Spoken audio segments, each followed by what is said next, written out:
عادل صاحب، ساتھ IMF نشاندہی کر رہا ہے کہ پاکستان میں انتخابات کے باوجود سیاسی بے یقینی ہے، ان کے مینڈیٹ ان کے ووٹ کو کاؤنٹ کر رہا ہے، اور اس وجہ سے وہ جو اینٹیسپیشن دے رہا ہے، مجھے تو 2028-29 تک بھی GDP 5% تک جاتا دکھائی نہیں دے رہا۔ اس کے ساتھ رانا سلامہ صاحب کا ادراک PTI کو حقیقت ماننا، یہ تو PTI کے موقف کی فتح نہیں ہے۔ دیکھیں صاحب، ایک تو شروع میں جو آپ نے آزاد کشمیر کی بات کی نا، آپ دیکھیں اس وقت جو جس نوعیت کا وہاں پہ احتجاج ہو رہا ہے، کیا آپ کو وہاں پہ کوئی لیڈرشپ نظر آ رہی ہے؟ کیا کوئی سیاسی جماعت نظر آ رہی ہے؟ Not exactly, not on the face. Pakistan میں جو ہی حکومت تبدیل ہوتی ہے وہاں پہ حکومت گرا دی جاتی ہے، اور لوگ یہاں پہ بغلیں بجاتے ہیں کہ ہم نے وہاں پہ حکومت چینج کر دی۔ کسی پولیٹیکل لیڈر کو، کسی پولیٹیکل سیاسی جماعت کو وہاں پہ مضبوط نہیں ہونے دیا ہماری سیاسی جماعتوں نے، کیونکہ ہم نے اپنی مرضی کی حکومت لے کے آنی ہے۔ جو پولیٹیکل جماعتیں ہوتی ہیں مضبوط، اور جو لیڈر ہوتے ہیں جن کی فالوئنگ ہوتی ہے، وہ کسی بھی ریاست کی استحکام کی، سیاسی عدم استحکام کے وہ ضامن ہوتے ہیں۔ اگر آج وہاں پہ کوئی لیڈرشپ ہوتی تو یہ بدقسمت مناظر آزاد کشمیر سے ہمیں نظر نہ آتے، اگر وہاں پہ کوئی مضبوط سیاسی جماعت ہوتی اور وہ اس کو لیڈ کر رہے ہوتے۔ تو یہ ایک بڑا امپورٹنٹ ایشو ہے۔ اسی طرح اگر آپ نے، جس طرح آپ نے کہا کہ پاکستان کے اندر اب ایک موقف جو ہے وہ حکومت کا ہے، ایک موقف جو ہے وہ پاکستان تحریک انصاف کا ہے، لیکن ایشو وہی ہے۔ ایشو یہ ہے کہ جناب جن کو ووٹ پڑے ہیں، کیا ان کے ووٹوں کا مینڈیٹ مانا گیا؟ آپ نے IMF کا ذکر کیا، IMF نے اپنی رپورٹ میں ذکر کیا کہ سب سے زیادہ ووٹ عمران خان کے آزاد امیدواروں کو پڑے ہیں۔ تو اگر IMF کو اس چیز کا ادراک ہے کہ وہ جن کو سب سے زیادہ ووٹ پڑے ہیں، جب تک وہ آن بورڈ نہیں ہوں گے تو ملک میں سیاسی عدم استحکام نہیں آ سکتا۔ تو یہ جو ملک میں دوست ہیں، جو سیاسی جماعتیں ہیں، جو حکومت ہیں، میرے خیال میں ان کو بھی اس چیز کا ادراک ہونا چاہیے۔ لیکن کیا اطہر بھائی، کیا PTI کو ادراک ہے؟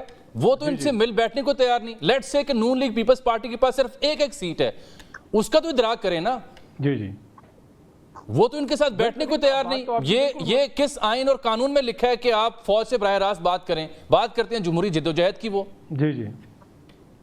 جی بالکل۔ دیکھیں اس میں دو چیزیں، پہلی چیز تو یہ ہے کہ ایک تو جو لوگ اس وقت حکومت میں ہیں وہ بینیفیشری ہیں سارے اس نظام کے جو اس وقت چل رہا ہے، جو پاکستان تحریک انصاف کہتی ہے اب آپ اس سے اتفاق کریں یا اختلاف کریں، وہ یہ کہتے ہیں کہ ہمارا مینڈیٹ چوری کر کے ان کو دیا گیا۔ دوسرا جو پاکستان کی اپوزیشن ہوتی ہے وہ ہمیشہ یہ کہتی ہے کہ ہم نے اسٹیبلشمنٹ سے بات کرنی ہے، حکومت کھٹ پتلی ہے۔ جو عمران خان کے مخالف تھے 3.5 سال انہوں نے پارلیمنٹ میں کھڑے ہو کے کہا کہ یہ کھٹ پتلی ہے، سلیکٹڈ ہے، اس سے بات ہی نہیں کرنی، اس کے لانے والوں سے بات کرنی ہے۔ زرداری صاحب نے کہا کہ وہ ہم سے مشورے مانگ رہے ہیں، ہم نے انہیں کہا ہے کہ پہلے اس کو فارغ کرو پھر ہم سے بات کرو۔ تو یہ بڑی بدقسمتی ہے کہ پاکستان میں ہمیشہ جو اپوزیشن ہے وہ یہ سمجھتی ہے کہ حکومت کسی اور کی مرضی سے قائم ہوئی ہے۔ جب تک یہ امپریشن ختم نہیں ہوگا، ٹو بی آنسٹ میرے خیال میں سیاسی جماعتوں کے بیچ اس طرح بامعنی مذاکرات نہیں ہوں گے۔ ہاں جب سب ڈسے جاتے ہیں تو پھر چارٹر آف ڈیموکریسی کی بات بھی ہوتی ہے، چارٹر آف اکانومی کی بات بھی ہوتی ہے۔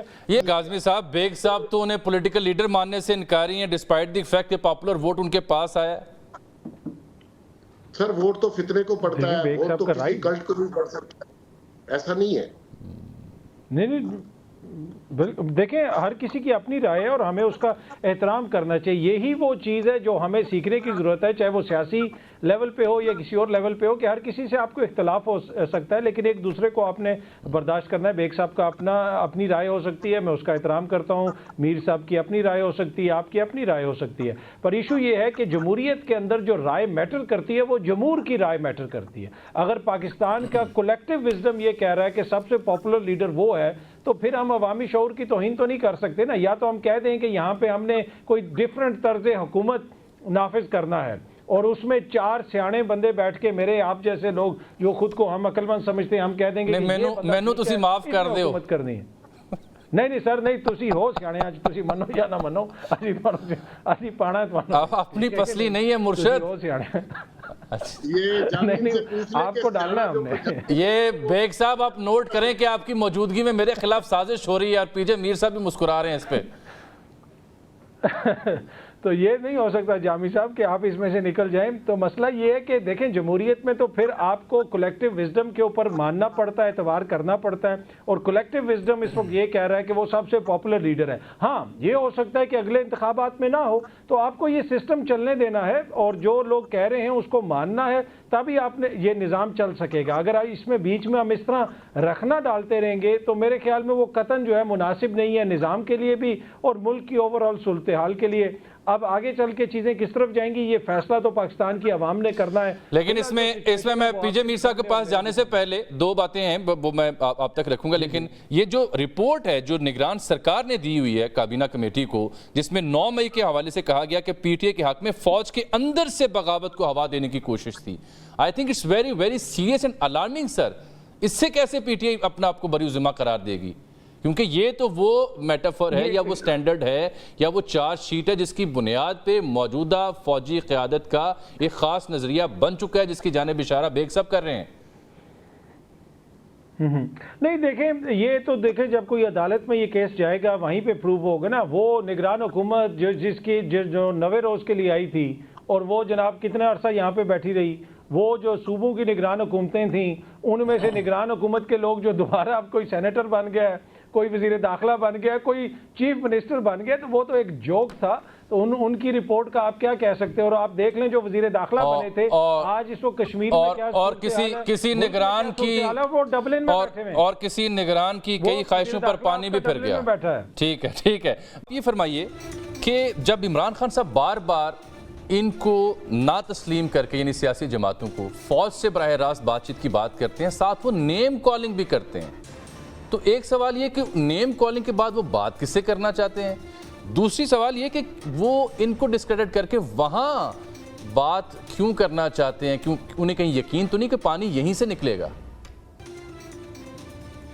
میرے خیال میں جس طرح میں نے پہلے بھی عرض کی تھی کہ یہاں پہ ان کو ہمیشہ یقین ہوتا ہے کہ پانی نکلے گا یا فینٹا نکلے گی, جو بھی نکلے گا وہ وہیں سے نکلے گا. تو یہ ایک انفارچونیٹ سائیڈ ہے ہماری پولیٹکس کی. اب ایشو یہ ہے کہ اس وقت عمران خان صاحب کا جو آپ کو ان کا پولیٹیکل نیریٹو نظر آ رہا ہے وہ بہت زیادہ جارحانہ ہے. اس کی وجہ کیا ہے اس کو بھی سمجھنے کی یہ مقبولیت کا مان ہے, یہ مقبولیت کا بینگ پاپولر ہونے کا مان ہے, یہ اس کا بھی مان ہے. اور جو دوسری طرف سے جو کاؤنٹر پولیٹیکل نیریٹو ہے اس کا کمپلیٹ فیلئر ہے اور وہ کہیں پہ آپ کو نظر نہیں آ رہا. اگر ان کو بھی نظر آ رہا ہو کہ ہمارے مقابلے میں بھی ایک پولیٹیکل نیریٹو ہے, ایک سیاسی بیانیہ ہے اور وہ مقبولیت حاصل کر سکتا ہے, تو پھر یہ کہیں پہ آ کے تھوڑا سا کمپرومائز بھی کریں. جس طرح نواز شریف صاحب نے کمپرومائز کیا, انہوں نے شخصیات کے نام لیے, افسران کے نام لیے, کہا کہ مریم بی بی کو دھمکی دی گئی, بہت سارے لوور لیول کے جو افسران تھے ان کے بھی نام لیے, لیکن انہوں نے اپنا نیریٹو چینج کیا کیونکہ ان کے مقابلے میں ایک اور پولیٹیکل نیریٹو تھا. ان کو پتا تھا کہ عمران خان صاحب کی بھی مقبولیت ہے, لیکن اس وقت عمران خان کو یہ لگتا ہے کہ میرے مقابلے میں کوئی سیاسی جماعت نہیں ہے, کوئی پولیٹیکل نیریٹو نہیں ہے, تو لہٰذا میں نے جن سے بات کرنی ہے میں انہی سے بات کروں گا اور ان سے بات کرنے سے پہلے میں ان کے اوپر سیاسی دباؤ بڑھاؤں گا. اب آپ اس سے اختلاف کر سکتے ہیں, میں اس سے اختلاف کر سکتا ہوں, لیکن سچویشن یہ ہے کہ اگر کوئی پولیٹیکل نیریٹو یہاں پہ مضبوط ہوگا عمران خان کے مقابلے میں تو آپ دیکھیں گے کہ ان کا جو بیانیہ ہے شاید اس میں نرمی آئے. یہ بڑا اہم سوال ہے, یہ بڑا اہم سوال ہے اعظمی صاحب. دس از دی موسٹ الارمنگ اسپیکٹ کہ جو آرگینیکلی چاہے وہ 52 نگر کا واقعہ ہو جائے, چاہے وہ رحیم یار خان میں ایک واقعہ پیش آیا تھا, پھر کشمیر کے انگنت واقعات ابھی پیش آئے ہیں, اس کے ساتھ ساتھ ہم ان سے نظریں کیسے چرائیں؟ رائٹلی اور رانگلی ایک اندر سے انرشیا جنریٹ ہو رہا ہے, جنم لے رہا ہے, جس کو ہم سخت بیانات سے کب نہیں کر سکتے.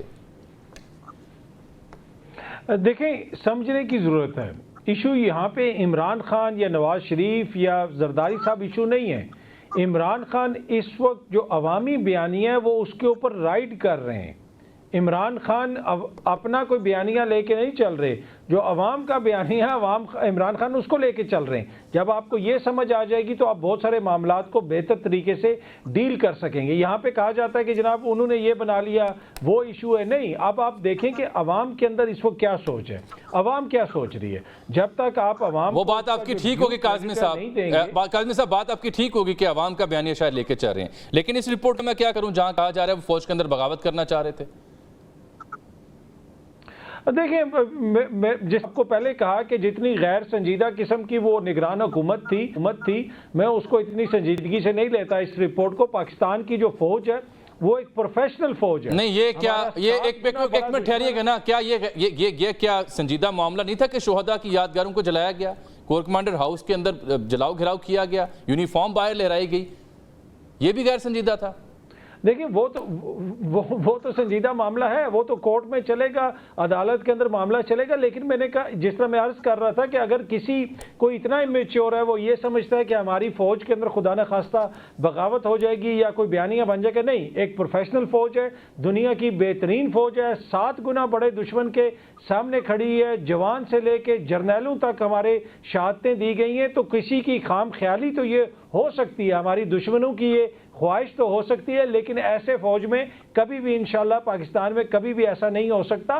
اب جہاں تک یہ تعلق ہے کہ جن لوگوں کے اوپر الزامات ہیں, آپ ان کے اوپر مقدمات چلائیں اور اچھے طریقے سے چلائیں. جب آپ اس میں سیاست انوالو کر دیتے ہیں کہ ایک شخص میاں والی میں بھی ہے, اسی دن وہ لاہور میں بھی ہے, اسی دن وہ راولپنڈی میں بھی ہے, تو پھر آپ اپنا اسی دن آپ مقدمہ خود کمزور کر دیتے ہیں.